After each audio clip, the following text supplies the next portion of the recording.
ఇప్పుడు నేను వేసిన దోశ అయితే ఎప్పుడూ చేయలేదు.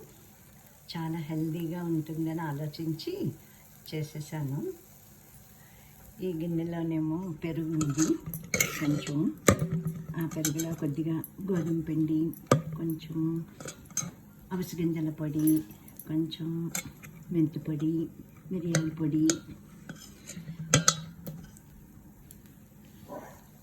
వేసేసి కలిపేసి ఉప్పేసేసి పచ్చిమిరపకాయలు, క్యారెట్, ఉల్లిపాయలు అన్నీ తరిగేసి చిన్నగాను పైన చల్లేసాను. ఇంకా పప్పులు వేసాను. నూపప్పు, కొంచెం గుమ్మడి గింజలు, కొంచెం పుట్నాల పప్పు, పల్లీలు కూడా వేస్తాను. పల్లీలు లేవు ఇప్పుడు, అందుకని పల్లీలు వేయలేదు. చాలా కరివేపాకు పొడి కూడా వేసేసాను. అన్నీ కలిపి